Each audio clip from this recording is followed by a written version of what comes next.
Olá galerinha do canal, aqui mais uma dica aqui pra vocês, tá pessoal? Essa aqui é uma dica aqui, ar-condicionado fazendo muito barulho, tá?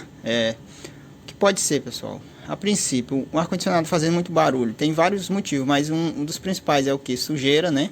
Turbina pesada por causa da sujeira, ou turbina quebrada, né? As palhetazinhas aqui quebrada, aí ela fica fazendo muito barulho, tá?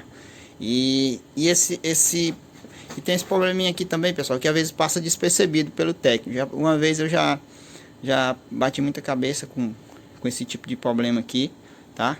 É só uma falta de atenção às vezes. E até questão mesmo de a gente vai na prática, vai aprendendo, pessoal.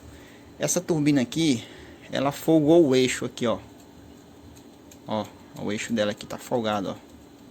Tá, como vocês podem estar percebendo, ó. Tá? Folgou o eixo.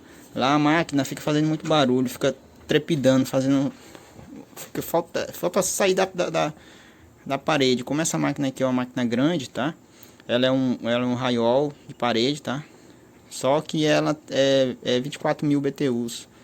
Então, ela, como a turbina dela, vocês podem perceber, é grande, ó, que é a turbina nova, turbina grande, é aí que ela faz barulho mesmo. Mas mesmo que seja pequena, se ela tiver com o eixo folgado aqui, normalmente o que folga esse eixo aqui mais é desse ar-condicionado aqui de 24 para cima, tá? Dessas pequenas de 9, 12 ainda não peguei ainda.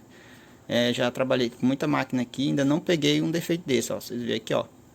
Tá certo, aqui tá a turbina aqui, tá, ó. O eixo tá totalmente duro, tá?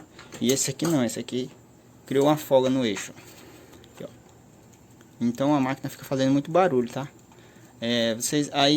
Aqui a solução é comprar uma nova, tá? Tem gente que bota uma cola, bota aí um Durepox, mas eu não aconselho muito não, porque esse eixo aqui tem que ficar certinho, ele tem que ficar bem aqui, tem que ficar bem centralizado para não ficar